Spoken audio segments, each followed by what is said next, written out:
अच्छा, हम लोग जो हैं माइक्रोबायोलॉजी पढ़ रहे हैं। माइक्रोबायोलॉजी में हम लोगों ने वायरसेस का चैप्टर शुरू किया है। वायरसेस क्या होते हैं? वायरसेस हम लोग अपनी रोजमर्रा जिंदगी में भी ये नाम सुनते हैं कि वायरल इन्फेक्शन हो गया है, या ये जो बीमारी है ये वायरल है। तो वायरस एक्चुअली है क्या? वायरस एक ऐसा माइक्रो ऑर्गेनिज्म है जो कि बीमारी फैलाता है। हम लोग ने जब बैक्टीरिया के बारे में पढ़ते हैं तो बैक्टीरिया जो है वो दो तरह के होते हैं। एक डिजीज कॉजिंग बैक्टीरिया होते हैं और एक गुड बैक्टीरिया होते हैं, मतलब वो हमें नुकसान नहीं पहुंचाते। ठीक है। और जो गुड बैक्टीरिया होते हैं उल्टा हमें फायदा पहुंचा रहे होते हैं, और कुछ जो डिजीज कॉजिंग होते हैं वो हमेशा ही नुकसान पहुंचाएंगे। अब जैसे एक मैं आपको गुड बैक्टीरिया की एग्जांपल देती हूँ, इकोलाई। इकोलाई जो है ये आपके इंटेस्टाइन्स के अंदर मौजूद है और आपके बहुत से फूड की एब्जॉर्प्शन में हेल्प करता है। और एक बैक्टीरिया, और ये मोस्टली बीमारी नहीं फैलाता। जब आप वीक हो गए तब आपको बीमार करेगा, लेकिन मोस्टली एक सेहतमंद इंसान के अंदर बीमारी नहीं फैलाता ये। फिर हम एक बैक्टीरिया की बात करते हैं, जैसे ट्यूबरक्लोसिस का बैक्टीरिया, टीबी का जो बैक्टीरिया है। टीबी का बैक्टीरिया जो है वो हमेशा बीमारी कॉज करेगा अगर वो आपकी बॉडी के अंदर मौजूद है। माइकोबैक्टीरियम ट्यूबरक्लोसिस इस बैक्टीरिया का नाम है। और अगर वो आपकी बॉडी के अंदर एंटर हो जाएगा तो वो हमेशा बीमारी कॉज करेगा। ऐसा कोई सिचुएशन नहीं है कि बंदा हेल्दी होगा तो बीमार नहीं होगा, बंदा कमजोर है तो बीमार हो जाए, उसकी इम्यूनिटी वीक है तो वो बीमार हो जाए, ऐसा कोई कॉन्सेप्ट है ही नहीं इस केस में। तो ये जिस तरीके से दो बैक्टीरिया की दो टाइप्स थी, वायरसेस की इस किस्म की कोई टाइप नहीं है। वायरसेस जो है एक ऐसे पॉइजनस माइक्रो ऑर्गेनिजम्स हैं जो कि पहली चीज ये कि लिविंग होते ही नहीं है, ये नॉन लिविंग होते हैं। क्यों? क्योंकि इनके अंदर जो है अपने आप को डिवाइड करने की सलाहियत नहीं है। जब हम लोगों ने लाइफ की एक थ्योरी है, हम लोगों ने चौथी पांचवी में आप लोगों ने पढ़ी होगी कि लिविंग चीजों को साइंटिस्ट ने डिफाइन किया है। उसके अंदर साइंटिस्ट ने एक प्रॉपर्टी डिफाइन की थी लिविंग चीजों की, कि लिविंग चीजें वो होती हैं जो अपने आप को एक से दो में तकसीम कर देती हैं, जो अपने आप को रिप्रोड्यूस करती हैं। जैसे ह्यूमंस है रिप्रोड्यूस करते हैं, एनिमल्स है रिप्रोड्यूस करते हैं अपने आप को। तो ये क्या है? ये लिविंग चीजें हैं। बैक्टीरिया है वो अपने आप को रिप्रोड्यूस करता है, प्लांट सेल्स अपने आप को रिप्रोड्यूस करते हैं, माइटोसिस होती है, मियोसिस होती है, पेरेंट सेल से डॉटर सेल्स बनते हैं। But in case of viruses, viruses अपने आप को खुद रिप्रोड्यूस नहीं कर सकते। फिर वायरल इन्फेक्शन बढ़ता कैसे है? एक से ज्यादा वायरसेस कैसे बनते हैं? अगर वायरस अपने आप को रिप्रोड्यूस नहीं कर सकते, अपने आप को एक से दो में तकसीम नहीं कर सकते, तो अब तक वो जिंदा कैसे हैं? ये इन्फेक्शन और ये सिलसिला, ये तसलसल कैसे चल रहा है? वो ऐसे चल रहा है कि वायरस जिसकी किसी भी बॉडी के अंदर एंटर होते हैं, जैसे मेरी बॉडी में एंटर हो रहे हैं या फिर आप में से किसी की बॉडी में एंटर हो रहे हैं, उसको इन्फेक्ट कर रहे हैं। तो इन्फेक्ट जब भी वायरस किसी बॉडी को करते हैं तो उसके सेल के अंदर जाके वो उसके सेल के न्यूक्लियस और डीएनए को ऑर्डर करते हैं कि मेरे जैसे वायरसेस को बनाओ। मतलब कि उनकी अपनी कोई बायोसिंथेटिक मशीनरी नहीं है। अपने आप को बायोसिंथेसिस करने के लिए, अपने आप को सिंथेसाइज करने के लिए, अपने आप को बनाने के लिए उनके अंदर कोई मशीनरी नहीं है। तो वो क्या करते हैं? वो जिस होस्ट के अंदर जाते हैं, जिस होस्ट को वो इन्फेक्ट करते हैं, जिस होस्ट को वो बीमार करते हैं, उस होस्ट से कहते हैं कि मेरे जैसे वायरसेस को बायोसिंथेसाइज करो। वो उस होस्ट की बायोसिंथेटिक मशीनरी को यूटिलाइज करते हैं और अपने जैसे न्यू वायरस बनवाते हैं, और जो न्यूली फॉर्म्ड वायरस होता है उसे वायरियन कहते हैं। ठीक है। अब हम इस डेफिनेशन को पढ़ते हैं। Viruses are non cellular. अगर आप लोगों के पास बुक है तो इस नॉन सेलुलर के ऊपर ब्रैकेट में लिख ले नॉन लिविंग। अक्सर हमसे पूछा जाता है वायरसेस लिविंग है या नहीं है लिविंग। तो वायरसेस आर नॉन लिविंग, ये जिंदा नहीं है, ये लिविंग चीजों में शुमार नहीं होते। Agents consist of either DNA और आरएनए। इनके अंदर डीएनए भी हो सकता है, आरएनए भी हो सकता है, लेकिन दोनों नहीं होते। कोई भी ऐसा वायरस नहीं होता जिसके अंदर डीएनए भी हो और आरएनए दोनों मौजूद हो। अब जैसे ह्यूमन सेल है, हम लोग लिविंग चीजें हैं, हम लोग लिविंग में शुमार होते हैं ना। हमारी बॉडी के सेल्स के अंदर डीएनए की भी कुछ मिकदार मौजूद है और आरएनए भी की भी कुछ मिकदार मौजूद है।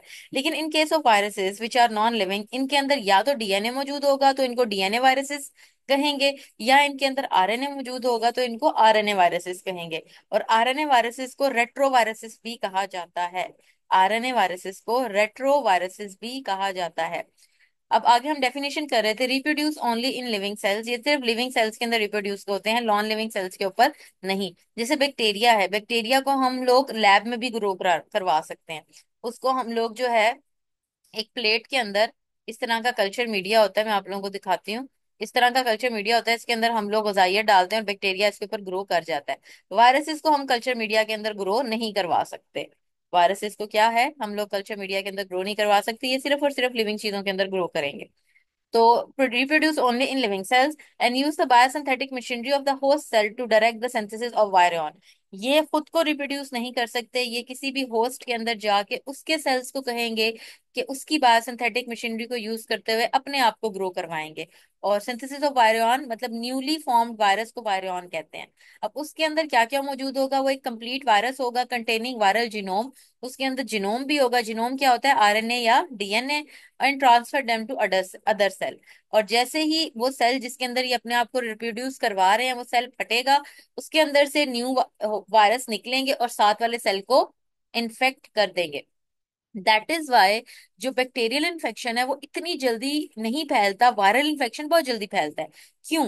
बैक्टीरिया जो है वो अगर किसी ह्यूमन बॉडी को इन्फेक्ट करता है, वो 20 मिनट्स के अंदर, 15 to 20 मिनट्स के अंदर एक से दो में तकसीम होता है। मतलब एक बैक्टीरिया दो बन जाएंगे, नेक्स्ट 20 मिनट में वो दो बैक्टीरिया चार बनेंगे, नेक्स्ट मिनट के अंदर वो चार बैक्टीरिया मजीद मल्टीप्लाई करेंगे। तो ये एक प्रोपोर्शन है, मल्टीप्लाई होते जा रहे हैं। लेकिन इन केस ऑफ वायरसेस, अब एक सेल को उसने इन्फेक्ट किया, उसने कहा कि मेरे जैसे वायरसेस बनाओ, उस सेल ने 100 वायरस बना दिए। ठीक है, उस सेल के पास जितनी एनर्जी थी, जितना डीएनए था, जितनी प्रोटीन थी, जितनी गजाइत थी, उसने तमाम चीजों को यूटिलाइज करके क्या किया, न्यू वायरसेस बना दिए। और वो बहुत ज्यादा थे। अब कितने हैं, 100 बन रहे हैं, 200 बन रहे हैं, 1000 बन रहे हैं, 10 बन रहे हैं, ये डिपेंड करता है सेल के ऊपर, सेल की न्यूट्रिशनल वैल्यू के ऊपर, सेल की गजाइत के ऊपर, सेल की स्टोर्ड उसकी न्यूट्रिशन के ऊपर। तो अब ये जो मल्टीप्लिकेशन है, ये किसी प्रोपोर्शन में नहीं आती। तो हमेशा वायरल इन्फेक्शन जो होता है वो बहुत तेजी से बढ़ता है, क्योंकि वायरसेस जो हैं वो बहुत तेजी से अपने आप को ग्रो करवाते हैं और बहुत ज्यादा मिकदार में, एक थोड़े से वक्त में बहुत ज्यादा मिकदार में बढ़ जाते हैं। ये है बच्चे इसों की डेफिनेशन, मैंने आप लोगों को लाइन बाय लाइन जो है वो समझाई है। अब कुछ यहाँ पे ऊपर उन्होंने इंट्रोडक्शन में लिखा हुआ है कि वायरस जो है वो कौन सी जुबान का लफ्ज है, लैटिन, इसको अंडरलाइन कर लें। लैटिन में इसका क्या मतलब है, पॉइजन। और वायरसेस क्या होते हैं, ये ऑब्लिगेट इंट्रासेलुलर पैरासाइट होते हैं। पैरासाइट्स दो तरह के होते हैं, एक होते हैं ऑब्लिगेट और दूसरे होते हैं फैकल्टेटिव। ऑब्लिगेट पैरासाइट वो पैरासाइट होते हैं, वो जरासीम होते हैं जो कि सिर्फ और सिर्फ लिविंग चीजों के अंदर ग्रो करते हैं। फैकल्टेटिव वो होते हैं जो लिविंग चीजों के अंदर भी ग्रो करते हैं और लॉन्ग नॉन लिविंग चीजों के ऊपर भी ग्रो करते हैं। जैसे आपका जो बैक्टीरिया है दैट इज फैकल्टेटिव, मतलब ये लिविंग चीजों के अंदर भी ग्रो करता है, ह्यूमंस को, एनिमल्स को भी इन्फेक्ट करता है, और नॉन लिविंग चीजों के ऊपर भी ग्रो करता है। मतलब जैसे मैंने आपको ऊपर अब एक प्लेट दिखाई थी कि वो कल्चर मीडिया के ऊपर भी ग्रो करता है। So that's why bacteria are facultative parasites.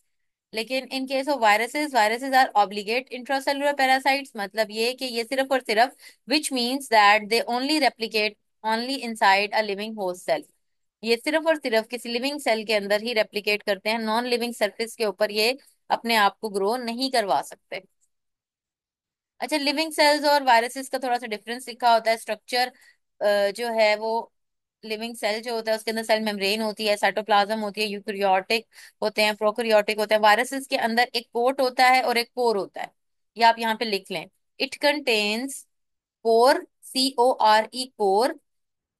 Core के आगे ब्रैकेट लगाएं, उसके आगे लिखे डीएनए एंड आरएनए, ब्रैकेट बंद करें। फिर एंड कोट, कोट है COAT, कोट, कोट जो हम लोग सर्दियों में पहनते हैं ना कोट, वैसा कोट। उसके बाद रिप्रोडक्शन, ये जो है ए सेक्सुअली भी रिप्रोड्यूस कर सकते हैं, ए सेक्सुअली भी रिप्रोड्यूस कर सकते हैं। तो वायरसेस अभी हमने ऊपर पढ़ा था कि ये सिर्फ और सिर्फ लिविंग चीजों की बायोसिंथेटिक मशीनरी को यूज करके रिप्रोड्यूस करते हैं। या तो यहाँ पे हम लिखेंगे दे रिप्रोड्यूस, ये आप लोगों ने लिखना है जरूर। They reproduce only in living cells and use the biosynthetic machinery of host cells. अब आप लोगों को ना इन दोनों का डिफरेंस आ सकता है, इस वजह से मैं आपको लिखवा रही हूँ ये, कि इसमें लिखें they reproduce only in living cells and use the biosynthetic machinery of the host cells. अब यहाँ पे लिखा हुआ है जेनेटिक कोड, हम जो लिविंग सेल्स है उनके अंदर 80% डीएनए मौजूद होता है, तो उनका मेन जेनेटिक मटेरियल डीएनए ही है। वायरसेस जो है यहाँ पे लिखे डीएनए स्लैश लगाएं और आरएनए। वायरसेस दो तरह का जेनेटिक कोड इनके अंदर होता है, या डीएनए हो सकता है या आरएनए हो सकता है। अगर डीएनए होगा तो उनको डीएनए वायरसेस कहेंगे, अगर आरएनए होगा तो इनको आरएनए वायरसेस कहेंगे। देन ग्रोथ एंड डेवलपमेंट इनके अंदर होती है, मतलब एक सेल बनेगा, फिर वो ग्रो करेगा, डेवलप होगा। जैसे हम लोग ह्यूमंस में देखते हैं, बच्चा पैदा होता है और एक फुल फ्लेज एडल्ट जो है उसमें उसकी ग्रोथ एंड डेवलपमेंट हो जाती है। वायरसेस के केस के अंदर ऐसा नहीं होता, इनकी ग्रोथ एंड डेवलपमेंट नहीं है। अगर आप नो लिख लें, NO, no. Obtain and use energy, cell obtain करता है एनर्जी, मतलब हम खाना खाते हैं, हम एनर्जी लेते हैं। और यूज एनर्जी, हम कोई एक्टिविटी करते हैं तो एनर्जी यूटिलाइज होती है। वायरसेस के केस में ऐसा नहीं है, वायरसेस लिविंग नहीं है तो ये ना एनर्जी हासिल करते हैं ना एनर्जी को इस्तेमाल करते हैं, तो यहाँ पे आएगा no. Then comes response to environment, environment की बेसिस के ऊपर ये अपने आप को बदलते हैं या नहीं बदलते, मूव करते हैं या नहीं करते। तो सेल्स यस करते हैं, viruses no. Change over time, वक्त के साथ बदलते हैं, सेल्स यस, वायरसेस नो। ये एक 5 मार्क का आपको क्वेश्चन आ सकता है कि write down the difference between cells and viruses. तो ये मैंने आप लोगों को सारे इसके वायरसेस की हेडिंग के लिखवा दिए हैं। नेक्स्ट हमारे पास हिस्ट्री है। हिस्ट्री के अंदर कह रहे हैं कि वायरस डिस्कवर कैसे हुआ। वायरस बैक्टीरिया से भी छोटा होता है, तो ये कैसे डिस्कवर हुआ। तो 1800 के अंदर एक बॉटनिस्ट ने देखा कि टोबैको, जो तंबाकू का पौधा था ना, वो खराब हो जाता था, हमेशा खराब हो जाता था। अब जो है तंबाकू बहुत ज्यादा इस्तेमाल होता है, बहुत ज्यादा, जैसे आलू और गंदम और ये जो है स्टेपल फूड्स हैं, वैसे तंबाकू भी एक स्टेपल फूड के अंदर ही आता है बहुत सी कंट्रीज के अंदर। तो उस साइंटिस्ट ने क्या किया, उसने एक जरासीम वाले पौधे, जो बीमार पौधा है, उस पौधे का को निचोड़ के उसके अंदर से उसका रस निकाला, मतलब उसका सैप निकाला। और उसने उस सैप को फिल्टर किया। उसने जब फिल्टर किया, उसने वो फिल्टर यूज किया जिस जो तमाम के तमाम बैक्टीरिया को रिमूव कर देता है। मतलब उसके मुताबिक अब इस सैप के अंदर कोई जरासीम मौजूद नहीं है। उसने जितने भी नोन टू ह्यूमन जरासीम हैं, इंसानों के दिमाग में जितने भी जरासीम थे, ये इतने एग्जिस्ट करते हैं, छोटे जरासीम जो कि हमें आम आंख से नजर नहीं आते, उसने फिल्टर आउट कर दिया। उसको फिल्टर ऐसा यूज किया कि तमाम जरासीम निकल जाएं, और उसने कहा कि अब जो मेरे पास ये सैप है, ये जो पौधे का रस है, इसके अंदर कोई जरासीम नहीं है। उसने एक सेहतमंद पौधे के ऊपर वो डाल दिया, तो वो पौधा भी बीमार हो गया। फिर साइंटिस्ट के दिमाग में आया कि बैक्टीरिया से भी छोटी कोई चीज एग्जिस्ट करती है जो कि लिविंग चीजों को बीमार कर सकती है। तो इस कॉन्सेप्ट को लेते हुए जो है फिर वायरस डिस्कवर हुए, मजीद काम हुआ उनके ऊपर। और फिर माइक्रोस्कोप भी इजाद हुई थी, मजीद उसके अंदर भी एडवांसेस आती गई। तो इस तरीके से फिर हम लोगों ने वायरस को डिस्कवर किया, साइंटिस्ट ने। नेक्स्ट हमारे पास एक क्वेश्चन है, right a note on shapes of viruses. Viruses की वैसे तो बहुत सी शेप्स हैं, लेकिन आपके यहाँ पे 3 शेप्स के बारे में बताया गया है। ये एक 5 नंबर का सवाल है, हमने इसके साथ डायग्राम भी बनानी है, और हम लोगों ने कोशिश करनी है कि हम लोगों के ये क्वेश्चन साथ साथ हमें याद हो जाएं। तो शेप्स ऑफ वायरसेस की जब हम बात करते हैं, तो वायरसेस की बहुत सी शेप्स हैं, लेकिन आपकी बुक में जो शेप्स हैं वो हम पढ़ेंगे। Number 1 is helix. हेलिक्स जो होती है बेटा, ये देखो, ये ऊपर एक हेलिक्स वेवी नजर आ रहा है, ये स्प्रिंग की तरह की शेप होती है। ये किसकी तरह की शेप होती है, स्प्रिंग की तरह की शेप होती है। या कॉर्क स्क्रू, बेटा कॉर्क स्क्रू जो होता है वो कॉर्क को रिमूव करने के लिए जो है वो यूज करते हैं। मैं आप लोगों के साथ जो है इसकी जरूर अभी पिक्चर भी शेयर करती हूँ कॉर्क स्क्रू की। अभी हम आगे पढ़ते हैं कि हेलिक्स एक ऐसी शेप है जो कि इट टाइटली बाउंड कॉइल की तरह या फिर एक स्प्रिंग की तरह होती है। स्प्रिंग तो आप लोगों ने नॉर्मल अपनी लाइफ में देखा ही होगा, स्प्रिंग। तो स्प्रिंग की तरह की ये शेप है, ये देखें, ये टाइटली एक स्प्रिंग की तरह की शेप है, इसको हम कहेंगे हेलिकल। इसकी जो रिजेम्बलेंस है, इसकी मुशाबहत कॉर्क स्क्रू से भी आती है और स्प्रिंग से भी आती है, और कॉइल की तरह की होती है ये। और अब इसमें इन्होंने शुरू में इसको थोड़ा सा एक्सप्लेन कर दिया कि ये किस तरह की होती है। और नेक्स्ट हम लोगों ने इसको देखना है कि कौन कौन से वायरसेस इस शेप में एग्जिस्ट करते हैं। 2 वायरसेस के नाम लिखे हुए हैं, MCQ में भी आ सकता है, और उसको आपने अच्छे तरीके से याद भी करना है अगर क्वेश्चन भी आता है तो। वायरसेस, रेबीज का वायरस और टोबैको मोजेक वायरस। रेबीज बीमारी है, टोबैको मोजेक भी एक बीमारी है। इन दोनों बीमारियों के जो वायरसेस हैं उनकी जो शेप होती है वो क्या होती है, हेलिक्स होती है या हेलिकल होती है। हेलिक्स होती है या हेलिकल होती है। ये डायग्राम देखें, ये डायग्राम आपने ऐसे बना देनी है। ये टोबैको मोज़ेक की जो है वो डायग्राम है। ये डॉट डॉट अगर ना भी लगाएं, सिंपल ये ऐसे इस तरीके से आप लोग हेलिक्स बना दे, वो भी काम चल जाएगा। अब हेलिक्स के शुरू में इन्होंने थोड़ा सा डिफाइन कर दिया है कि हेलिक्स शेप क्या है, हेलिक्स किसको कहते हैं। और जैसे हम जब DNA बनाते हैं तो उसका भी हम सिंगल हेलिक्स RNA का बनाते हैं, और डबल हेलिक्स हम DNA का बनाते हैं। तो अगर हम सिंगल हेलिक्स बनाएं तो that is helical shape of virus. Rabies and tobacco mosaic underline कर लें। इनकी शेप क्या होती है, हेलिक्स की। ये एमसीक्यू के हिसाब से भी आपका इंपॉर्टेंट है। Next is icosahedron. Icosahedron shape बच्चे ये आप लोग और से देखें, दिस इज आइसोसिड्रन शेप। इसके अंदर 20 साइड्स हैं। 20 साइड्स में इसके अंदर ट्राइंगल्स जो हैं ये 20 हैं। 20 ट्राइंगल्स हैं इसके अंदर। एंड इनके अंदर जो कॉर्नर्स हैं वो 12 हैं। अभी मैं आपको इसकी भी एक सिंपल डायग्राम शो करती हूँ। ये कॉर्नर्स जो ये नजर आ रहे हैं, ये 3D स्ट्रक्चर दिखाया हुआ है इन्होंने। इसके जो कॉर्नर्स नजर आ रहे हैं ये आपके 12 कॉर्नर्स हैं। इसको अंडरलाइन करें, एमसीक्यू के लिए भी आ सकते हैं। आइसोसिड्रन एक पोलीहाइड्रॉन होता है, मतलब इसके अंदर डिफरेंट हेड्स हैं जो कि आपस में अटैच्ड हैं। डिफरेंट हेड्स हैं जो कि आपस में अटैच हैं। डिफरेंट ये देखें ट्राइंगल्स हैं जो आपस में अटैच हुई हुई हैं। और इसके अंदर जो है, अभी मैं आपको एक इसकी इतनी सिंपलेस्ट डायग्राम आपको शो करती हूँ, तो वो आप लोग साथ अपनी बुक में ड्रॉ भी कर लीजिएगा। 20 ट्राइंगल्स हैं जो कि अटैच होके एक पूरा पोलीहेड्रल आइसोसिड्रन बनाते हैं। एंड इसके अंदर 12 कॉर्नर्स होते हैं। ये आपने अच्छे तरीके से याद करने हैं। How many corners, 12 corners. And how many triangles, 20 triangles. और इसको ये 20 ट्राइंगल्स और 12 कॉर्नर्स मिलके क्या बना रहे हैं, आइसोसिड्रन, जो कि होता क्या है, that is a polyhedron. That is a polyhedron. अब कौन कौन सी वायरसेस की शेप जो है वो आइसोसिड्रन होती है, आप अंडरलाइन करें। हर्पीस सिंप्लेक्स, हर्पीस के वायरस की जो है वो शेप आइसोसिड्रन होती है। और पोलियो के वायरस की जो शेप होती है वो आइसोसिड्रन होती है। नेक्स्ट हमारे पास है कॉम्प्लेक्स। कॉम्प्लेक्स के अंदर बच्चों ये ऊपर हेलिकल और नीचे ये जो आइसोसिड्रन है, इन दोनों को हम कंबाइन कर देते हैं। Complex is a combination of helical and icosahedron symmetry. और इसकी एग्जांपल है बैक्टीरियोफेज। अब बैक्टीरियोफेज के बारे में इन्होंने बताया, देखिए ये एक बैक्टीरियोफेज है। इसका जो हेड है दैट इज आइसोसिड्रन, और जो ये इसकी टेल्स हैं दैट आर हेलिकल। ये आपको डायग्राम भी बनानी आनी चाहिए। ये ऊपर सबसे पहले आप ये ऐसे कॉनिकल सा हेड बनाएं। देन नीचे ये एक ट्यूब बनाएं, ट्यूब के अंदर जो है आपका शीट होती है, sheet. And then this is collar and core.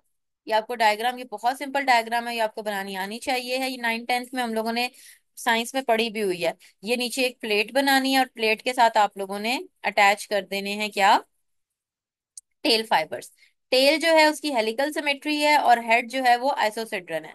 अब मैंने आप लोगों से कहा था कि पोलीहाइड्रॉन जो है ये आइसोसिड्रन की एक सिंपलेस्ट डायग्राम देखेंगे। ये देखिए बेटा, ये आइसोसिड्रन की सिंपलेस्ट डायग्राम है। ये आप लोग अगर ड्रॉ करें तो आप लोगों से ड्रॉ हो जाएगी। सबसे पहले आउटर ड्रॉ कर लें, ये ऐसे ऊपर से त्रिकोण बनाए, नीचे से लाइंस लगा के नीचे से त्रिकोण बनाए। ये सबसे पहले आउटर ड्रॉ कर लें, देन इनके अंदर डिफरेंट ट्राइंगल्स बना लें। ठीक है, ये सिंपलेस्ट आइसोसिड्रन की डायग्राम है। डायग्राम बच्चे आप लोगों ने तीनों शेप्स के अंदर डायग्राम बनानी है। हेलिकल की डायग्राम ये, देन आइसोसिड्रन की डायग्राम मैंने इसके नेक्स्ट पेज के ऊपर आप लोगों को दिखाई है ये। एंड बैक्टीरियोफेज, ये कॉम्प्लेक्स की डायग्राम, ये बैक्टीरियोफेज आप लोगों ने ड्रॉ करना है। हर की डायग्राम, हर शेप की डायग्राम और हर शेप की आप लोगों को एग्जाम्पल जरूर आनी चाहिए। ये आप लोगों का एक ये 5 नंबर का सवाल हो गया। इंशाल्लाह नेक्स्ट हम लोग स्ट्रक्चर पर से शुरू करेंगे। आज के लिए बच्चों इतना ही है।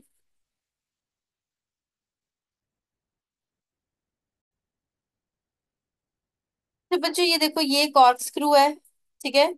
और मेन चीज जो है ये, this is helical.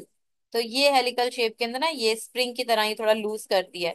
This is cork screw. मैंने हेलिकल शेप में एक वर्ड बोला था, cork screw. This is cork screw. इसके अलावा जो है स्प्रिंग में जिस तरीके से होता है ना हेलिक्स,